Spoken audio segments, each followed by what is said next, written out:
We're here for episode 38 of the Blaugrana Parisiens. Obviously joined here by Barca Boy. Welcome, Barca Boy. What's good? What's good, How everybody? how are the nerves? How are the nerves? Bro, they're through the roof. How about you? I'm calm, man. I've been calm. I've been calm this since the group stage. I've been calm. Since we hey, made it out of the group stage, I've been calm. hey, man, you've been losing a lot of games recently. I don't know. Oh, now Liga matters. Now Liga matters. But because I remember, I think I have a Barca friend. I asked him the same question. I remember I asked you the same question. If you do draw the first game, how are you confident wise going into the second leg? And from what I remember, you were not going to be that confident. I just really just wanted something, even a one goal like advantage. I know it sounds stupid. Like obviously, you want to win the first game, but in Champions League, you always think about, oh, can you get maybe a 2-goal margin, 3-goal margin, taking advantage going to the second leg. Yeah. I just wanted something, anything I would have taken, but it's all even. Which is again, I think we haven't talked since the first leg. I'm so happy we didn't lose that game. We were trailing, we were losing 2-0, we were losing 3-2. I'm just happy we got out of there alive and came out even with a draw.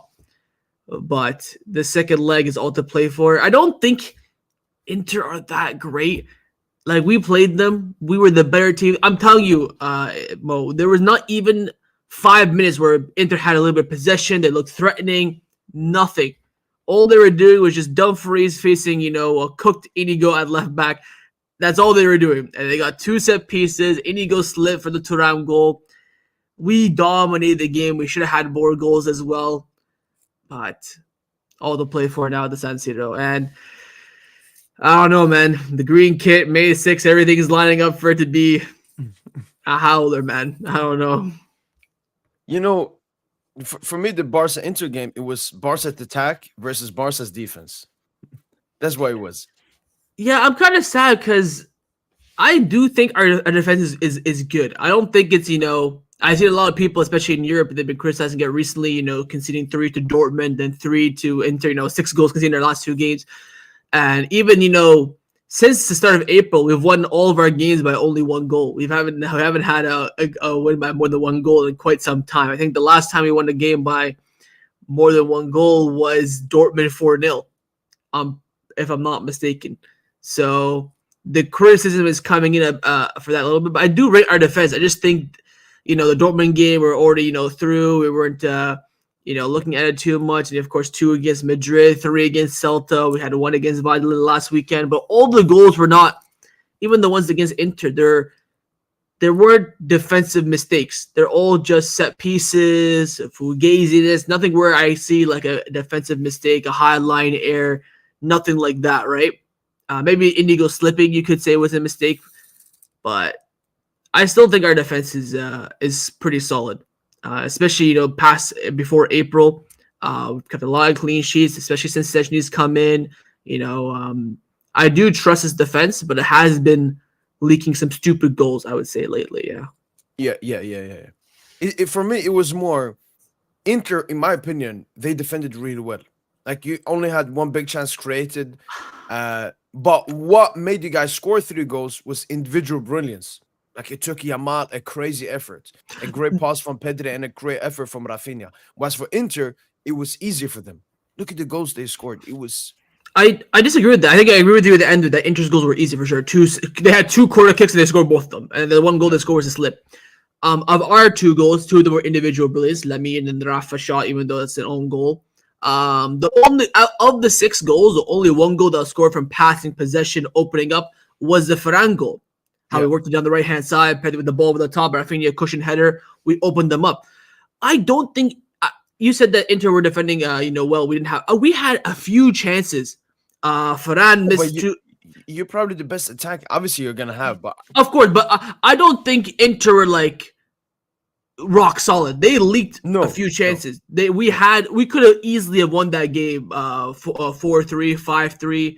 I think if we just didn't concede our stupid goals, we defended semi-decent on corners, we would have been fine.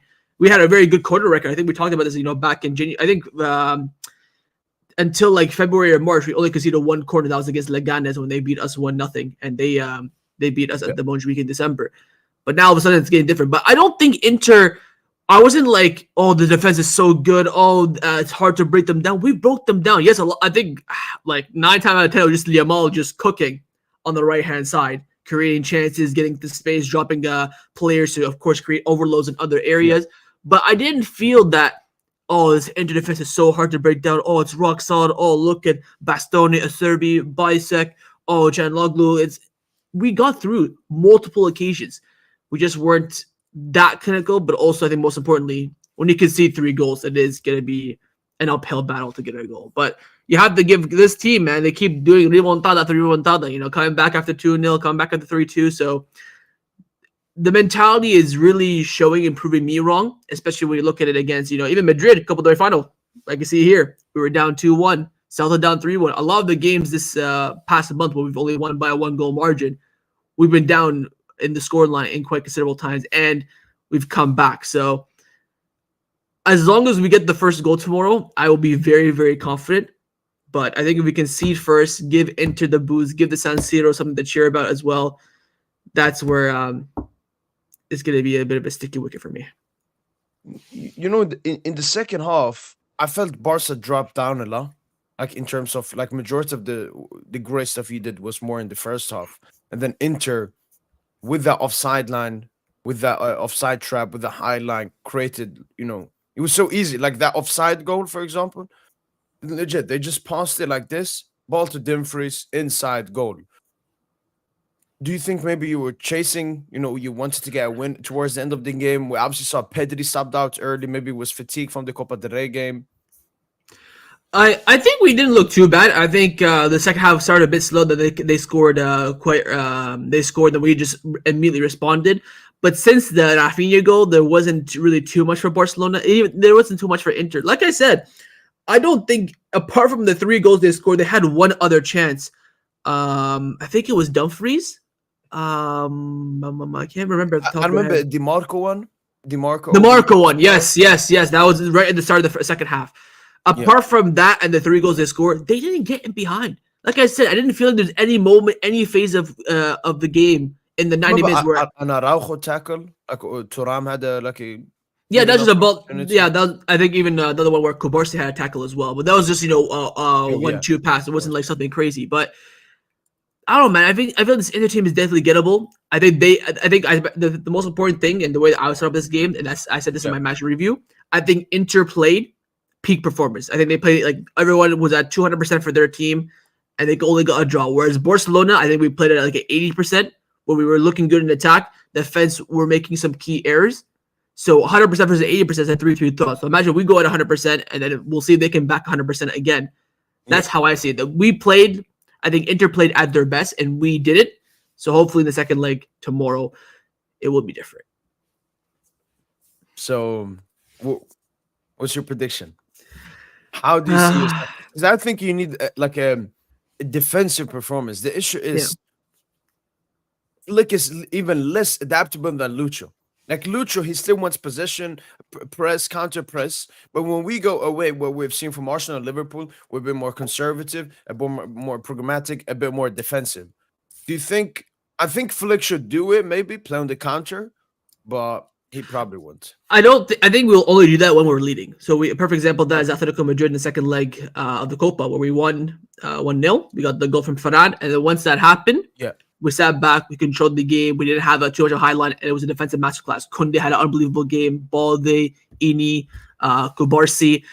That's what we kind of need in this game. A lot of people are comparing that to this moment. Even Flick mentioned it in his post-match after the 3-3. He said that's right away, like, oh, look at the Atleti 4-4 at the Montjuic in the Cup. Second leg away from home, same thing, in the same kit as well. So everyone's kind of, drawing that narrative. But I see this being a very, very low-scoring game. Because the second leg, everyone's going to be, extra precautious.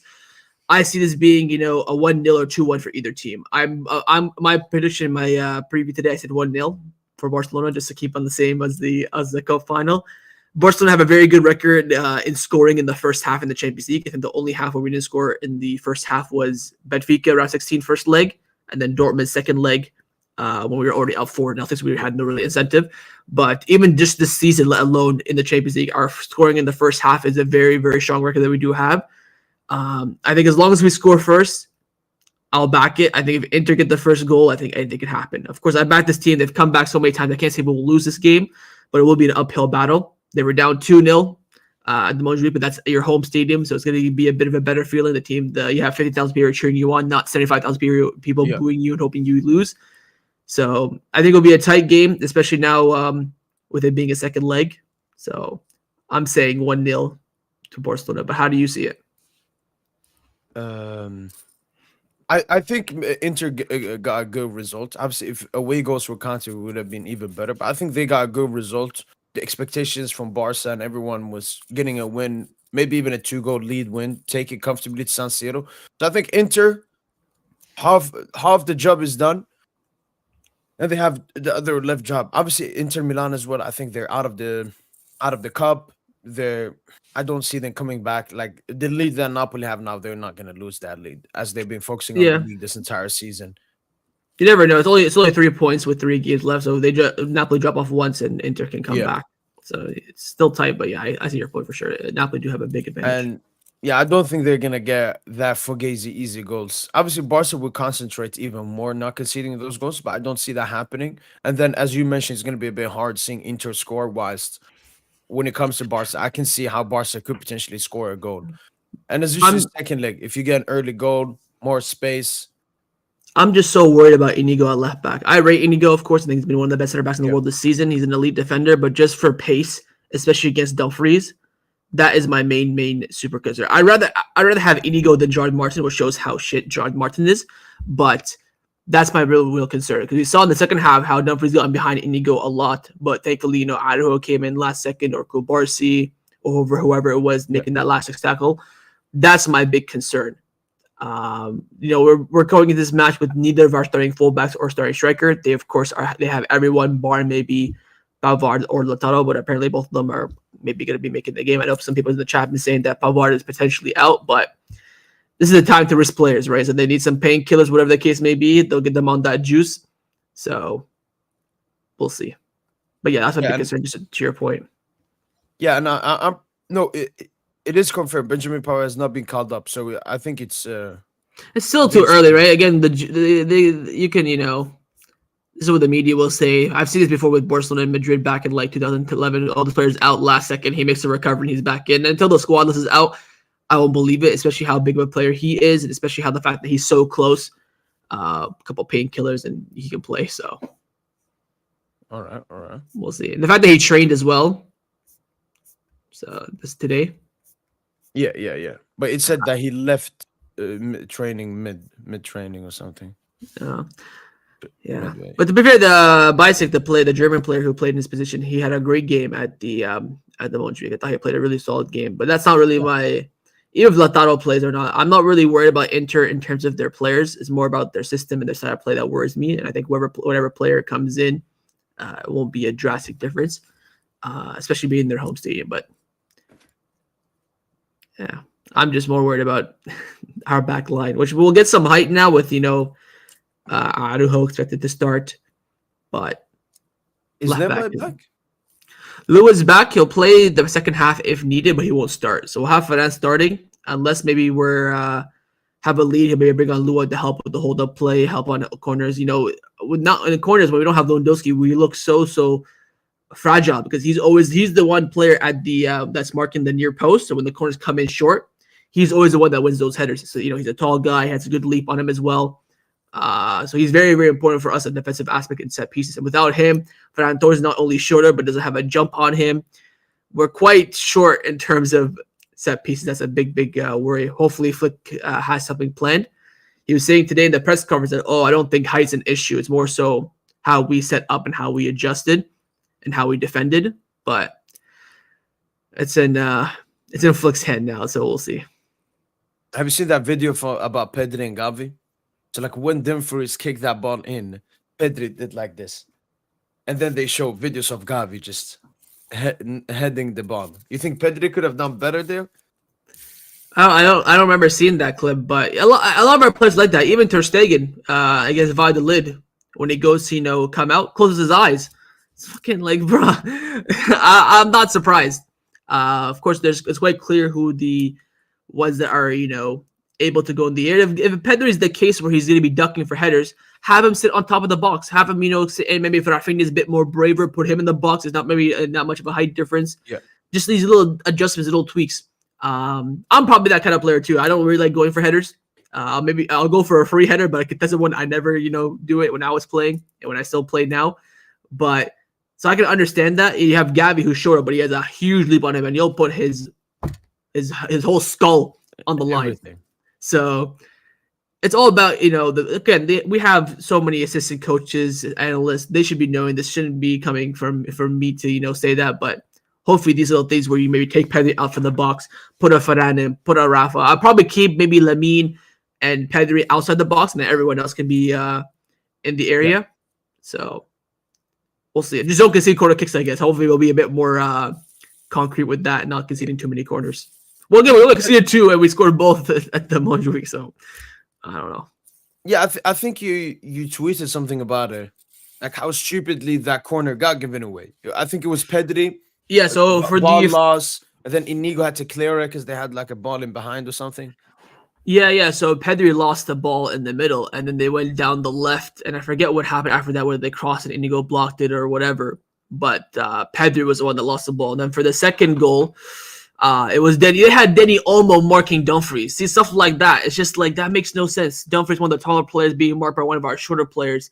And Dumfries does very simple. Is that when Olmo was here, Dumfries was here. When the corner came in, of course, Olmo ran in. He ran from the outside to get some speed for his leap. It was simple stuff. And yeah, hopefully it'll be a different perspective this time. Even though I don't remember how we gave away the second corner. I think it's probably when Araujo got that tackle, probably actually. Yeah. So yeah, corners are gonna be happening. It just comes down to defending it more importantly. Than I think we should be focusing more so on defending our corners than preventing corners. Full stop. Because Inter are not that great on corners. Yes, they scored 2 against Bayern, then 2 against us. So if you think about it, their last 5 goals in the Champions League, 4 of them from corners. So they are a team that's they're a team that's threatening. But based on how the corners took place, especially even the ones in Bayern as well, it's preventable. Yeah. Hopefully now with a bit of emphasis on it, they can stop it. Talking about some individual performances from that first leg game. The first one we can talk about is Lamine Yamal. I didn't talk about you about that. You gotta tell me what you think. No, I every single time I got the ball, because I do like half commentary as well when I do watch-alongs. Every time I got the ball, I was like, Yamal. That was the first time since Messi where I'm just like, just give him the ball and just hope for something. Because at that point, Rafinha, he looks like he cannot play well without Balde. Even though he still fugazied an assist and almost a goal as well. Even on the weekend, he got a goal. I don't know how he does it. He plays like a 6 out of 10, but he gets GAs some way, somehow. But yeah, that was the first time since Messi. I'm just like, just give the ball to Yamal and pray. Because he was the only one cooking and doing well. Even that chance where he hit the bar, I'm thinking back to Messi Clasico 2011, where Messi hit the post as well. We won 5-0 from that side. They're all coming back to me, but I'm seeing a huge push for Yamal Ballon d'Or. Imagine Yamal wins a Ballon d'Or in your head top. That's going to be crazy. Yeah, no, he's in my top 5 at the moment. He's finally. Fucking took you. Look at what he done. Look what he did. Before, I didn't feel he deserved. And this, no, he moves. I've been telling you all season. We've been doing the show all season. I told you a million times. Lamine Yamal is the most important player for Barcelona. You said Pedri for a long time. I can see that point. I've had this kind of a performance before, though. Yamal? Yeah. Maybe not that heavy like Inter, but he's always played 8, 9, and semi as well. Yeah. But these performances this season have been a normality for him. His game against Betis in the cup is a perfect example. We won 5-1. I don't think he got a goal. I think he got 1 assist, but he put in that kind of performance that he did against Inter, where he's the only threat in behind, creating spaces, nutmeg, drops of the shoulder, getting into the box. He was doing all that. He does that in every single game. That's why when we lost him for 2 months, our results dropped dramatically. I think that Yamal is the most important player for Barcelona. Pedri is the most consistent player. Because, Yamal has some off days. as did Messi back in the day as well. But his off days are, his off days are not that rare. I mean, the last off day for Yamal, I would probably say was Mallorca. No, he had a good game. I think he had a good game against Mallorca. Even though, because he was the one that made the goal that we scored. I know Eric Garcia got the assist, but he made the run behind. He made the pass. Let me actually see, our list of games, because off the top of my head, I cannot remember. But maybe Dortmund. Oh yeah, probably I would say Dortmund second leg. He was quite stinky. Yeah, but that don't count because everyone. That's fair. Yeah, Leganes. So that kind of a week against Dortmund away. Leganes away. He was quite stinky. Yeah, but at the end of the day, a lot of people have been saying this, and I agree. He's just a big moments player. He likes the big moment. He likes the pressure. I guess again, he hasn't lost a big moment yet, so we'll see how he reacts when he does lose. That'll be also an interesting perspective. True. Yesterday, I watched that Valladolid game, and it's clear that when Yamal, the stature of the game impacts how Yamal is going to play the game. Like he's like, okay, it's Valladolid. Let's get the dub. I think he put in the cross that obviously, I don't know what the goalkeeper is doing. That obviously led to Rafinha goal. We'll take it. But yeah, no, definitely he likes. I've seen he's already put something up. No, I think he changed his Instagram profile picture. Yeah, some anime thing. I think the Super Saiyan Dragon Ball Z. Yeah. Let's see if he can do it second leg. But talking about Ballon d'Or. You have 3. It's a 3v1.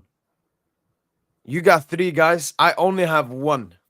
Do you think you could have a situation? The thing is, both of us are in the UCL. Maybe it's going to be decided who wins the UCL. But do you think potentially you have a problem with them eating off each other? Because I think all of them are going to be in the top 5. Pedri, Rafinha, Yamal. I'll do you one better. If we win the Champions League and, of course, the quadruple, yeah, we're going to have the top 3. We're running back 2011, for sure. And if it's top 3, I don't care who wins it. Whether it's Pedri, Rafa, or Lamine. The thing is, Lamine's had some juice the past 2 months. Pedri had his little thing in February, March time. Rafa's just been pure consistency throughout the whole entire season. Yeah. I don't care. As long as a Barcelona player wins it, I think if I'm giving it to the best player, it would be Lamine. If you want to give it to the most consistent, most impactful with the GA, it goes to Rafa. I think Pedri I don't think Pedri will win it. But I just think having the 3 Barca players on the podium, we need to run that back. And I think that will be the case if we do win the quadruple. I think the only way that's not the case is if we don't win the Champions League, and neither do you. Then I think it will be an open race in the Cup. Cup, of course, will have an impact, even the Nation League as well. League, yeah. Imagine Lamine and Pedri, they win the quadruple, then they win the Nation League. The juice that probably would seal it for Lamine. If we win the quadruple, he wins the Nation League. That'd probably do it for him. So, yeah, I'm dreaming and hoping for that top 3 to be Barcelona. I think it will be as well if we go on and do the dream. Another player I wanted to quickly talk about before we move away is De Jong. I didn't really look into too much of his performance, but my Barca friend was slandering him like he used to do back in the usual De Jong UCL days. For which game? The Inter game. I didn't notice he was bad or something. Maybe he has a De Jong agenda. I know many. A little bit. I thought he had a great game. I think he was a game changer for us on the weekend against Valladolid. I think that Pedri was a bit slow. I'll tell you what. I've said this on the last few shows. I'm not liking Pedri's performances recently. He's taken I don't know if you remember the Copa del Rey final, since I know you watched that. Remember in that game where he takes so long on the ball and he lost it so many times?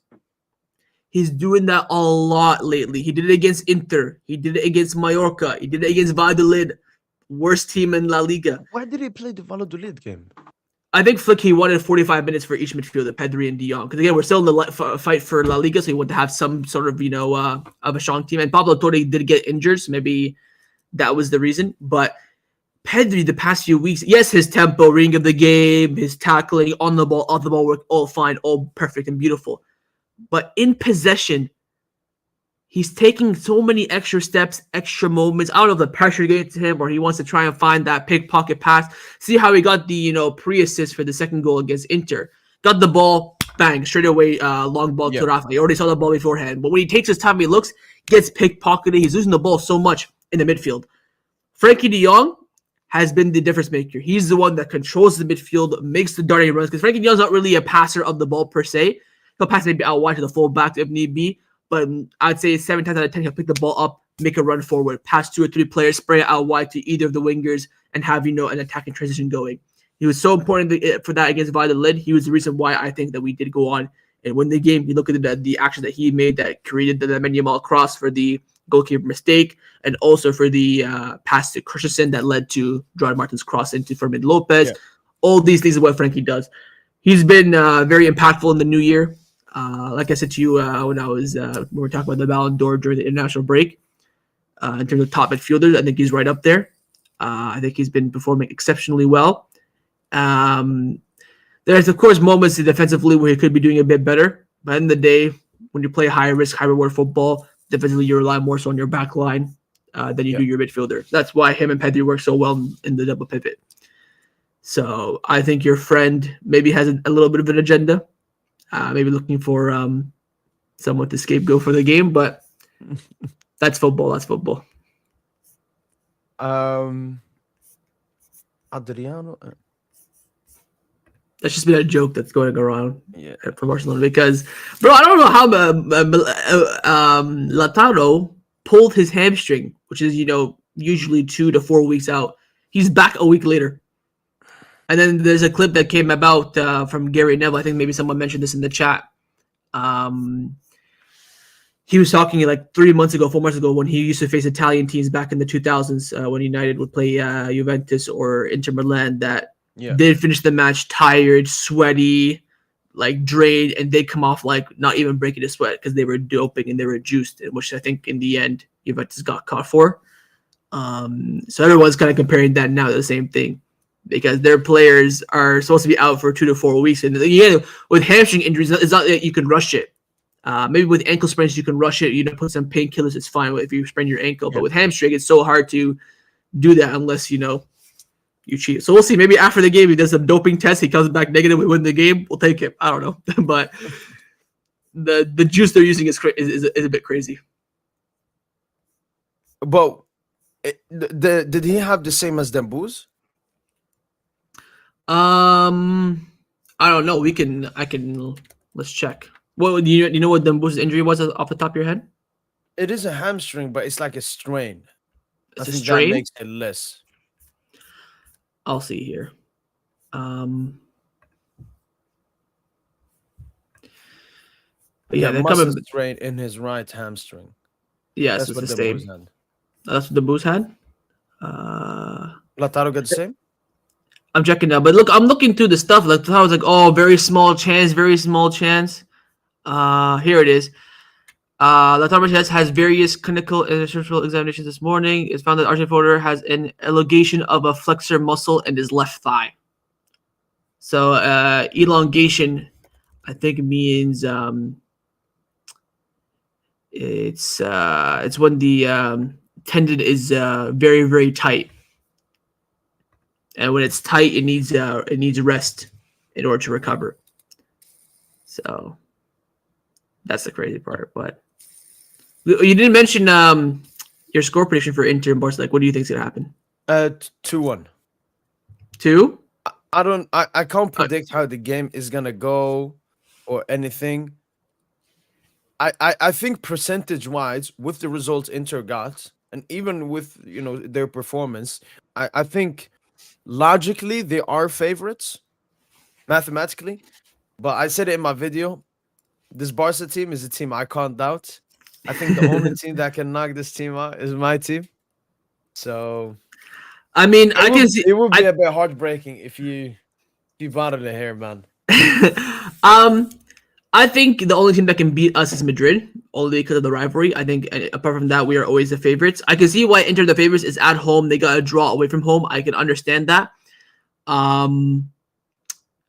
But I just think that if you just watch the first leg, you see how dominant Barcelona were and how undominant Inter were, right? Again, the goals they scored were not that outrageous, but I still put this at like 51%, 49% for Barcelona. Maybe just because I'm a Barca fan as well.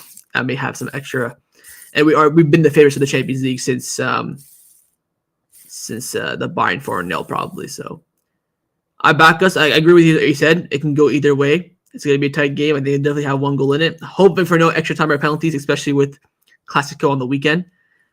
But it'll be interesting to see. And of course, you will know who will be in the final for your game.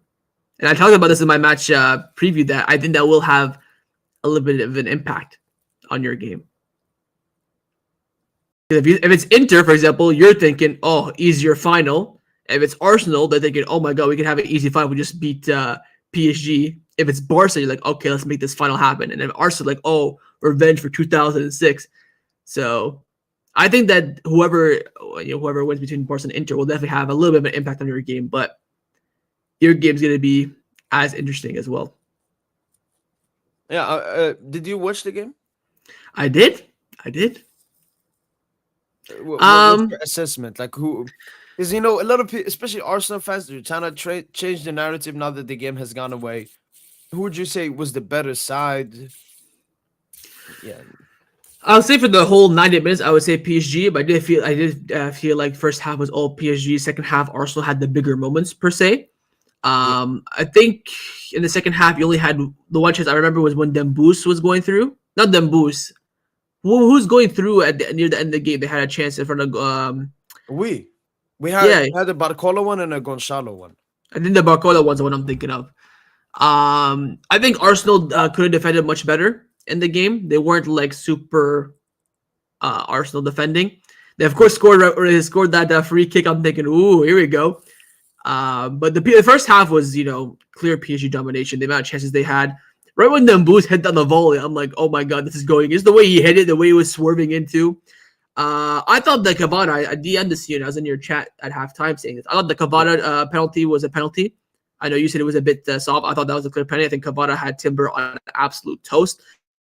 I think Doué hit the post. Who hit the post? Or Fabian? Someone hit the post in the first half.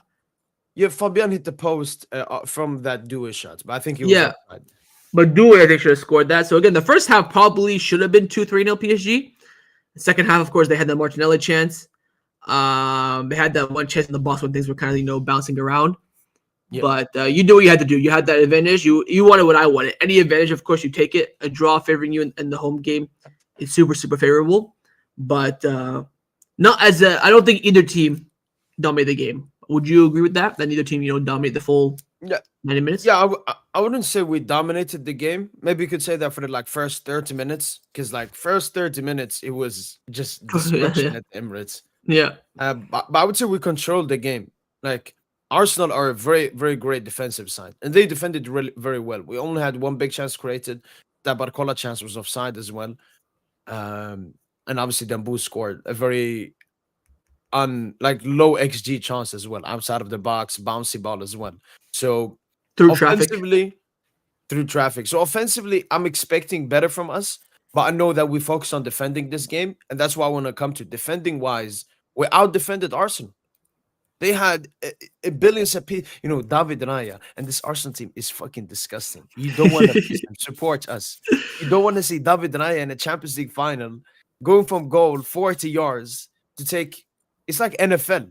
He's like, where's he called when they kick? Punter. Yeah, that's how it felt the entire game, and they were foul baiting. Skelly every time he got the ball, he put his ass out so that he would get fouled, and then they would have a set piece. It was that was not football that they played, but we managed to survive. The only two chances they had is when Hakimi. I don't know what Hakimi was doing. Yeah, Hakimi wasn't doing that well. He got a yellow card as well. I think he probably almost got sent off. He had a few other challenges that could have been a second yellow. Yeah, gotten sent off. The referee was a bit even the Saka thing. You remember when Nuno? Yeah, I didn't think that was a foul. Yeah, that's not a foul. Yeah, but the referee was kicked the ball away, so that's why Saka got booked. Yeah, exactly. So the referee was a little bit like this and there, but I don't think he favored anyone. You could say Kvara potential penalty, then you can say Hakim a red card, then you can say this. So, as you said, I think it was an even game. that not even. I think PSG were a little bit better. We I controlled agree. the game, especially the Yeah. game was at the Emirates. The expectations were Arsenal 2-0, and they're gonna redo what happened in the group stage. But I felt we controlled the game, wanted a bit more offensively, but as you said, we are in very favorable. And recently, I don't know if you've seen, Dembouz is back in training. I don't know if I want to risk him though from the start though. He just came back. I feel like It's a yeah, he's not. hamstring. The boost. I feel like you can't really risk much with his history, but you have the depth, you have the lead. I think one change in your team won't drastically change how you approach this. If you do, Yeah, Due Cavada, Barcola front three, I don't think probably have Due in the center. Maybe would suit him maybe a bit better. I think him being a bit shorter, trying to occupy Kivior and Saliba will be a difficult task. Based on how you play, he won't be. He's not going to be a natural striker. He'll be dropping back much more deeper. Both of us, by the way, we rotated our whole teams as well, so we're fresh. Even exactly. Inter rotated. Arsenal didn't. They played, I think, their full team against Bournemouth and lost. So it'll be interesting to see. I think that it's definitely in the hands of Bari, especially being at home. But like you mentioned to me over the past few years, your home record in Champions League knockouts it's not optimal. And I think Arsenal are a team where if you give them something, they do take it. I think that's the one prop I do have for them. So as long as you don't, give them the chance. I think in the first leg, the game kind of ended right when they tried to have an atmosphere and they put up that shit Tifu. That's kind of when shit went the fan. You see the Barcelona Tifu that we had for the Inter game? No. Oh, you should have seen it. It was nice. It was like our Champions League. It had una misión, la final, our one mission, the final. Okay, yeah, Had, that one. I think you yeah. posted. I think 06. no doubt PSG will have something crazy too.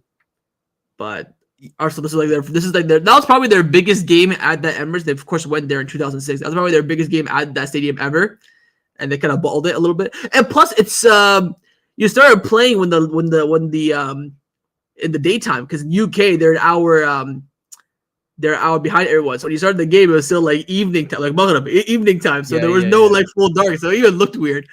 But I think the only way Arsenal have a chance in the second leg is if you give them a chance. If you don't put, I can see the way I would see Arsenal winning is like you dominating 15, 20 minutes, half an hour, you don't score, you miss a few chances.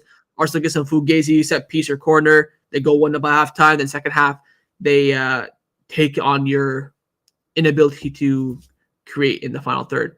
But exactly. And again, a lot of your team, I think pretty much your whole entire team last season lost to Dortmund in this stage where they were the clear favorites, had an advantage at home too. So you're kind of like with Barcelona. We have the Anfield May and Kit stuff the same. You're kind of in the same predicament too. Like 7th of May as well. Same date. See it there. So there you go. So everything's going to be in the heads of the players, but it comes down to how calm they are and how they approach the game. I think Olmo was talking like just an hour ago. He was saying that the Barcelona dressing room is a party because there's so many young players that are just bouncing music, they're getting lit, they're partying, and you're probably thinking as a fan like, what the fuck, lock in? We have a Champions League second leg. And he's like, the veterans are the ones that come in and humble us, so the balance is so good because you have a little bit of fun, a little bit take your mind off of it, but you're also locked in as well. So I don't know how PSG have it because again the whole team is the same. Only this really changes, there's no boobies. So that's the difference there. Yeah, I think experience was seen, as you said, the Tifo. You probably saw the Arteta video before. Oh my god, yeah. Shin pass in, we go. Still play the game, man. Play the football game, man. This is what I mean. That was Arsenal's biggest game since they probably went invincible. Like we're talking like what, almost 25 years. That was their biggest moment. Small club. For real. But how do you see the game going? What's your prediction? I'm like extremely confident we're gonna go through. I know though, PSG is gonna make the game interesting. We'll always do. This entire run, Liverpool should have been easier. We should not have gone into a penalty shootout like footballistically against Liverpool. Villa shouldn't be 5-4. So my feeling deep down is gonna be a draw. We will go through, but it's gonna be. That's the feeling. My expectation, my prediction is obviously a bigger scoreline. But if Dembele doesn't start, and as you've said, we've had those games where we're not that clinical, we have a lot of possession. So I have a feeling of a draw. just from what this PSG team has given me. But I'm very confident that we're gonna go through. I think experience-wise, we're ready. I think Dembele coming back is a great thing, and I think Arsenal mentality-wise, after playing, like even Bukayo Saka just came out said PSG is the best team I've ever faced. Like all these teams, they've done the same. They faced the cities and everything, but they say no, this PSG team is even better. So I think we already have like the mental warfare. We've won it over Arsenal. We went to the Emirates, slightly outplayed them. So I don't really know. Like I watched AFTV, and one of his arguments was the Arsenal women's team lost to a French team, Lyon. Then they went away to France and won. Believe in the miracle. We can do it. So at least they agree it should have been it's a miracle if Arsenal go through at this point. Because I think this is the margin is so small. I wouldn't say it's a miracle because one goal or anything. People the saying is that 2-0 is the most dangerous score line because you get that first goal, your momentum and confidence through the roof. The second goal, there's a way higher probability. So, like you mentioned, I think probably out of the 4 teams in the semifinals, Arsenal's mentality is the weakest because they're still a younger team that they've been in this kind of situation. Like we've already discussed, that game against PSG, first leg was probably their biggest game in the club's recent history for sure, and they didn't even get a draw out of it. Right at home, they lost 1-0. If they get a draw, I think the game would be much more open. But I think the only way PSG loses the game is themselves. I think with Barcelona, there's other factors. How, like I mentioned, I think Inter played at 100% their prime level. If they play at that same level or not, that'll have a big impact. But I think in this game, it really comes down to PSG themselves. And also, who will be in the final. Again, if Barcelona's in the final, you're thinking, okay, PSG, you got to do what Arsenal's thinking. 06 repeat, that might give them extra motivation. And if it's Inter, you probably think, if you see Inter beat us, you're probably going to that game. Like, if we win against Arsenal, we're basically going to win the Champions League. Because that's going to be the reality of the situation. Yeah, I hope not, man. Because that's what's been killing this team. It's arrogance. That's the only negative thing this team has. But, stylistically that, okay, when we went toe-to-toe with them, because like you mentioned with Lucho, he likes to adapt, right? So you will, go high line, high press against a team like Inter, right? So he will probably watch those 2 games against Barcelona, analyze it, and see the weaknesses and where to be stronger. Because again, we kind of play very similar. Only thing that we have is just super, super high risk, where you're more controlled. You time your attacks well. But I think the style, like 75% of it, is the same. So that for me will have a big implication. That's why I'm very happy we're playing first, because I wouldn't want to go other way where you win. Let's say you beat Arsenal and we lose. I'm like, it was PSG in the final anyways. It was going to be a 50-50. It wasn't going to be easy. But if Arsenal beat you, then we lost to Inter, that would make it even like triple worse than it already is. So the title of this live stream is PSG Barca UCL final ? You need a prize. You said this in the beginning. You need I need a medal. to find. I want to find the first possible clip. I've been looking for it. I still can't find exactly where I said it first. Maybe on one of our pods. Maybe I said it. I think so. I think so. But Okay, that's where I remember you saying it. I don't think I saw you watching the video. You definitely mentioned it in a pod, but you said it like I think you definitely said it before the City game. Yeah. No, I definitely said it in 2024. I think I even said it before Barca was cooking. Like why I picked Barca was like PSG. I don't know how to explain why I picked PSG. Of course. But I picked Madrid last season because I was like I felt the feeling Mbappe's last season we're gonna play Madrid. This season though, I knew Madrid were gonna be ass. I was like, give me Barca. We had a movie last year. Let's redo that movie. I don't want to have any Premier League team. By the way, this run of only playing Premier League teams, I never want to do it again, man. Fuck the Premier League, man. Defensive teams, corners, set pieces, terrorism. You played what? City, Liverpool, Villa, Arsenal? Yeah, it's a City in the group. Obviously Brest. Yeah, but we played all of them, and I haven't enjoyed any of their football, man, at all, man. It's overrated, man. Overrated. Very overrated. Yeah, it's so based on set pieces.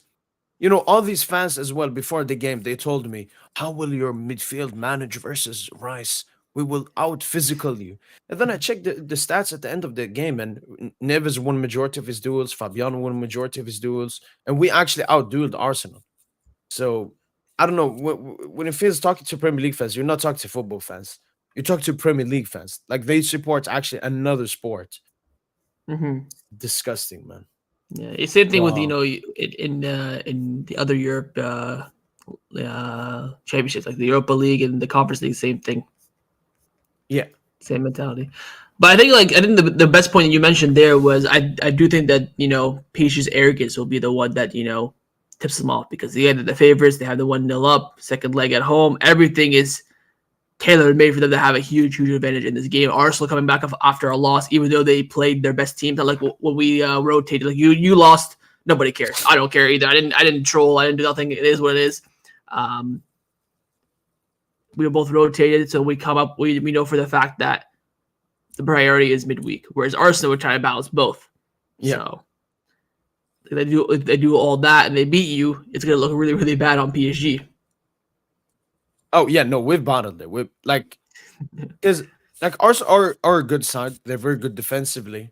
Yeah. But UCL experience wise, it would be an embarrassment for PSG to get knocked out to Arsenal. Just UCL experience, how much money we've spent as well. We shouldn't go out to them. Like even Barca, I don't think you should go out to an Inter either. Like football quality wise. But obviously, that's football for you. Not I the think best it team in depends. the world always wins the UCL. I think the way it happens is it would determine whether that's embarrassing. Like if Arsenal beat you 2-0, so they beat you 2-1 arrogant, I wouldn't say that's embarrassing for you. It would be like, oh, PSG spent all this money. They finally went from the stars, they failed. Good team, they failed. What's the mold? That's going to probably be the story. With Barcelona, we've already overachieved beyond belief. Like I was expecting one trophy. We have two. So everything past this is a point where we're hopefully going to win the league as well. So Spanish treble is already, I think, on lock. This is just the real icing on the cake. And like you mentioned, Champions League, it comes down to not only you being a good team, but having luck on your side. We've come back a few times. We've had some big moments in the Champions League, beating Bayern 4-1, Dortmund 4-0, not losing last week. Inter, I think, is a miracle in itself. So I was saying this to my good friend. I said, I think it's destiny, man. The stars are aligning. Like everything's just going so well. Even if you look at my live streams into the game, we're down 2-0. I'm like, we fucking lost, man. It's going to be an uphill battle at the San Siro. At least get one goal. Not only did we not get one goal, we didn't lose the game. Like everything is going in the different trajectory that I expect from this team. All the time. We were 3-1 down against Celta. I was like, oh, I'm so excited we're going to lose this game because I would rather have lost the Vide Live game during this past weekend because it's going to be between the two legs. Not only did we win the Celta Vigo game, came back 3-1, we also won with the rotated side. So everything is going our way. So I don't know, man. I'm hoping for the best. Yeah, so why don't you change? Because this is something I've had with my fellow PSG supporters. I tell, for example, Ian Madsen. You remember he had that shot against us in the Villa game. Pacho cleared it. A lot of PSG fans were like, "Oh, when I saw that, I saw flashbacks of previous PSG teams getting knocked out." And I said, "Yes, the club is the same. The crest is the same. The colors, but it's a different team. It's a different leader. Like I only compared this PSG to Luis Enrique's PSG. That's why the only negative thing from Luis Enrique's PSG is you could say maybe inclinicality, conceding a goal against momentum, and as you said, complacency and arrogance. We've seen that from this team. And this Barca team, Barca boy, like the flick Barca, you should be confident you should say, yeah, we're through. Yeah, but the difference I think there in your between Barca and PSG, your argument is that when you have a new manager, you do a full change. Look how many players Luis Enrique signed his first summer. Remember, you had that picture in your background, right? We've had the same squad since Xavi came mid-season, right? That's my problem. I've seen this team bottle in Champions League twice to Inter, not win the Europa League twice, have a lead in La Liga and then choke it, do well, and then next season where you have a bit of expectation, you get slammed in the face, get sent back to earth. We had an easier route last season in the Champions League. We didn't get past the first hurdle. That's why, because I've seen these players already bottle it on multiple occasions. This is the first season where they haven't really bottled much. Maybe in that run in December, but then again, the mood's already so down. You're just like, okay, we're going through the motions at this point. Yeah. That is a different maker for me. Again, from last season where we won absolutely nothing and we're shit to this season, only Danny Olmo is the same. Is the addition. Managers change, backroom staff has changed, mentality has changed. Like I said to you a lot, I think last season we just underperformed beyond belief, and now we're performing well. That's why there's a big jump. But everything's changing. Mentality, the approach to game, the confidence, even looking at being 2-1 down in the Copa del Rey final, being 2-0 down to Atleti, bringing it back to 4-2, then losing 4-4, losing the last second to Atleti, twice essentially, then going on their home ground and doing that to them. It's a big, big change. I'm not used to it. I've seen the last 5 years just us choking. Nothing, semi-decent achieved. I think since I started my YouTube channel, we've won 6 trophies. 6 trophies? 5 trophies. We won 1 league, 2 cups, Copa del Rey, and 2 Super Cups. I've seen 5 trophies in the last 6 years.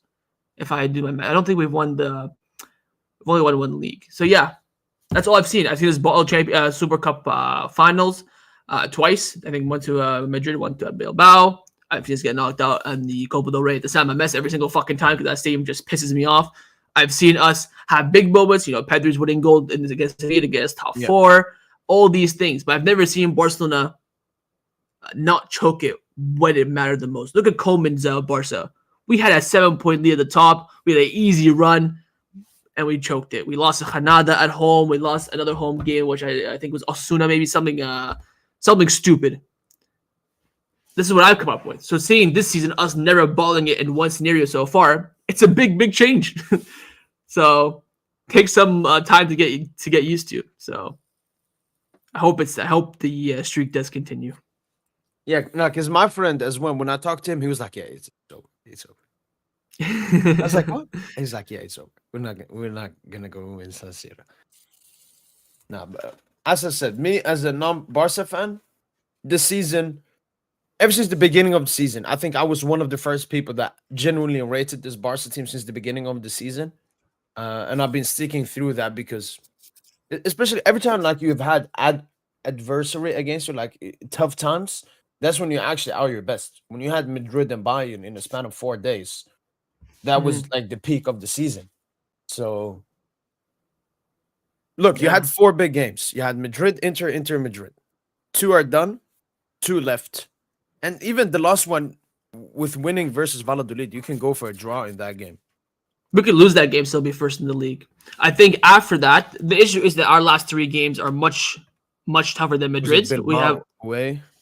Yeah, so Bilbao away last game, and then Espanyol Derby away, and then Villarreal at home. I think Espanyol and Villarreal will be fine, but Bilbao, San Mamés last game, they'll probably play their full strength team because they're going to get knocked out by United and the Europa League, so they'll probably play their best team. Sure. So I think if we win against Madrid and then win our next game, we will win the league. So we'll win the league with 2 games to spare because we're 4 points now. We beat Madrid. We'll go, of course, 7 points clear. So we can win the league at Espanyol again, like we did under Xavi. So we could run that back too. So all right, yeah. So double prediction. I'm going with 2-1 in both games. 2-1 to Paris Saint-Germain. 2-1 to FC Barcelona. A Blaugrana Parisian Champions League final. So I'm probably gonna say 1-0 Barcelona, and then I would say like a 2-0 PSG. But it's crazy that we started this podcast again this season. Yeah. I just don't rate. I don't think Arsenal will come up in a big moment. But it's crazy. We start the podcast in the first season, and we already got a Champions League final against each other. Craziness. If we do, you won't have. If we do get the Barca PSG, I gotta go find that clip of you saying Barca PSG like back in September. I'm gonna go search for it. Yeah, no, that should be a famous clip now. Last year I was this close. This year, hopefully I get it. But no, this will be. Well, last year you were at this stage too, but you balled it. Yeah, exactly. So we never know. One of us might ball it. Hopefully you do and we don't. Not that I don't want you to fail. I want to use your Champions League final. That's just me. No hate. But you said 1-0, 2-0, so double clean sheet for us. Yeah. Look, you may have a clean sheet because you're like going there having a defensive game at San Siro. I can tell you now, we're not keeping a clean sheet. I've seen a lot. I've seen a lot of hate on Marquinhos lately from PSG fans. Yeah. I mean, he's a bit like our De Jong or like our Ter Stegen. Maybe Ter Stegen He's is the one that maybe- firstly gets cooked. He's obviously has the captain armband as well.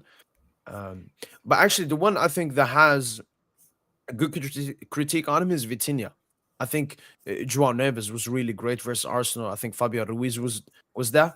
Vitinha though, a bit below his best. I don't know how he forgets it that UCL man of the match. Huge rivalry. Yeah, I think I said it on Twitter. I could not believe he got that. I thought it was gonna be Donnarumma, but I thought Fabian had a better game. Joao Neves, You could even give it crazy. to like the Booze for the only goal. Yeah, I that's have no talk clue how about they talk did that. about talk about Satan PR. I think Vitinha is locked in on that now. Yeah, you know, Vitinha might be the closest we have for the Ballon d'Or next to Dembele. I think Probably, so. yeah. But I think maybe Neves should be higher than him. No, I think Vitinha, like when Pedri got the double man of the match against Benfica in the round 16. The first game took it. The first game, I think he was definitely deserved. Second game, I thought there were other players that were better than him. I think they just kind of gave him that just because he played well and, you know, a little bit of PR. I think Vitinha's kind of maybe experiencing that a little bit. They thought that, oh, it's maybe a bit close. Let's give it to someone who, you know, needs already has the PR, I guess. Yeah, and But, how do you feel they give it to Dumfries? Because yes, Dumfries, he had 2 goals, even assisted the disallowed goal. But I'm happy with that. I don't like when Yamal Barcelona. not get that. I mean, I'm happy because I don't like when Barcelona players get man of the match if we lose or draw. Not a big fan of that. Of course, Lamine was the best player in the game, but you know they went for stats. Dumfries had 2 goals and an assist, but hopefully that gives the extra hunger and fuel for Lamine, so he can get it. He can get it when it matters, which is tomorrow. That's what I need. Oh, I'm gonna be so calm, man. Like this. I'm seeing a lot of people saying that. Oh, they'd be like, when I said everyone's saying like it's gonna be a tight game. Of course, I said 1-0. A lot of people are saying 1-0 too. They're saying 1-0, like 9th minute. You know, and yes, the Chelsea 2.0 goal, whether it be from Pedri or De Jong or Lamine. I've seen those 3 graphics. I've seen an Araujo graphic too. So, I mean, it's gonna be so tight tomorrow, man. It's our biggest game since probably the Anfield game. I can't think of any moment that was bigger. Yeah. Oh yeah. Maybe the Super Cup in Xavi's first season because we've won nothing like the past 2 years, and it's Madrid in the final. We were the better team. That was a big moment. And of course, we played probably the best 90 minutes I've seen in a long time. Yeah. But this is it. Like I said to you during the group stages, during the knockout, I think if Barcelona get to the final, I think no matter what, unless it's not Madrid, I think I will have full faith and confidence that we win. So this is the final before the final. This feels like, I think honestly, even if we face you in the final or Arsenal, this will feel like more of a final to me than the actual final, because that'll be, of course, in a neutral ground. I think we will go in as the favorites, whether it be you or Arsenal. Like if it's you narrowly, if it's Arsenal heavily. Yeah. But in this game, like you mentioned, it's probably more favoring to Inter because they got an away draw away in the first game away from home. They're at home now. They got 75,000 cheering them on. That's not like in a neutral stadium like the final will be. So this is the moment. Man. And you said the thing about favorites. I don't think so. Because if Arsenal manages to knock us out, or they knocked out Madrid, they will have the most satanic PR. And Premier League fans actually hate Barca as well. They glaze Madrid and they dislike Barca. So I think even though Arsenal is seen as their rival, maybe because Arsenal will get their first UCL, I think they will be supporting Arsenal and favoring them. Hey man, I'll take it because you and I both know that's bullshit. So if you want to make them the favorites, I want to say 50%, 55% Arsenal, I'll take it. Because at the end of the day, we all know who's been the best team in the world the whole entire year consistently. And like I said, they're in the stars. The destiny's in our hands.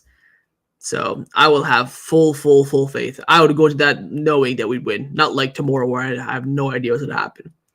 Even like the 4 Champions League finals that I've seen in my lifetime, there was never one where I went in. I think maybe Rome.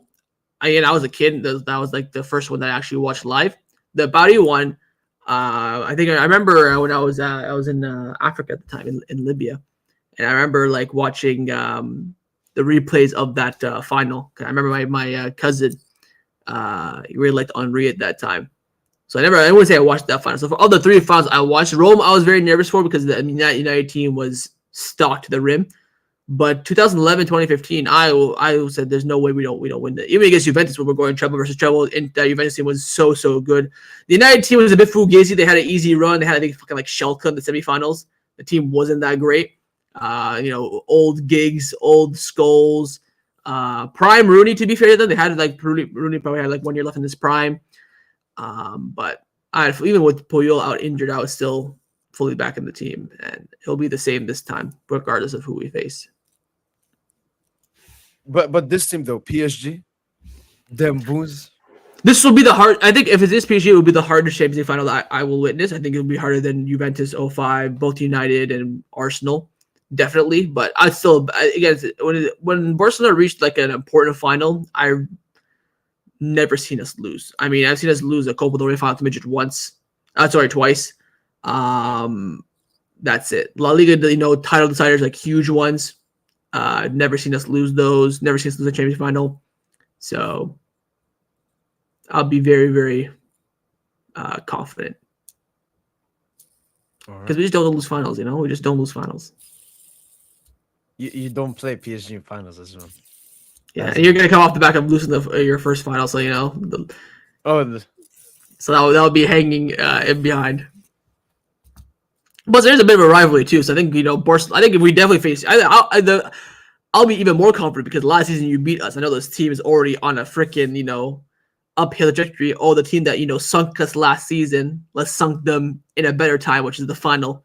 You'll give us a guard of honor. You'll clap us while you get your losers medal. You'll see us lift the trophies even worse than last season. All these things. I think now that I think about it, maybe Arsenal would be a harder final because there's no storyline. With PSG, it's like, oh, you cooked this last season. If you look at immense pressure on everyone there from both teams, because you're thinking, oh, let's beat Barcelona again. We're thinking, oh, let's get one on PSG. Yeah, and Lucho facing Barcelona. Flick revenge as well. He was the one to beat us. I've never seen a game have this many narratives like this one. Quadruple versus first quadruple in history as well. Quadruple. But yeah, I'd fully back Barcelona.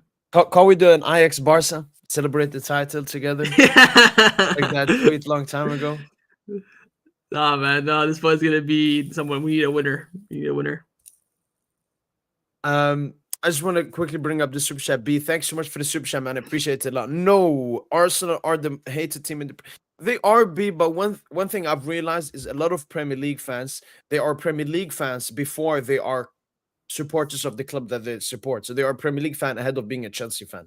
And as a Premier League fan, you will always support other Premier League teams. It's a disgusting thing. I've only seen this in the Premier League, maybe on TikTok as well. They're actually Barca and Madrid fans support each other for some reason on that platform. But thanks so much for the super chat, man. Well, people, Barca boy, I think we discussed everything. We obviously got the prediction. I got 2-1, 2-1 in both. You got 1-0 for Barca and 2-0 for Paris Saint-Germain. In 2 days. So next episode we'll be enemies. Next episode we have a Classico this weekend as well. You got fucking nothing this weekend. We got a goddamn Classico. Crazy, man. Well, yeah. Next episode, we could both be in there in the final. One of us, or neither of us. Neither of us will probably be the most awkward pod I've ever done in my life. But if it's one of us, the one who's in it will probably just carry. But yeah. Yeah. Hopefully both, man. I'll take it. If you offer me both right now, I'll take it. All right then. Pleasure as usual, Barca boy. The Blaugrana Parisiens keeps going strong. Obviously, next episode, as we just mentioned, will be live on Barca Boy's YouTube channel. So if you haven't checked out his channel, I have no clue what you're doing. Best Barca fan out there to follow. Watch-alongs, previews. Just now uploaded a Barca Inter preview. So if you want to know anything about that game, go and watch it. But that's been it from us. Hopefully, you guys have enjoyed this podcast. And as usual, ale ale.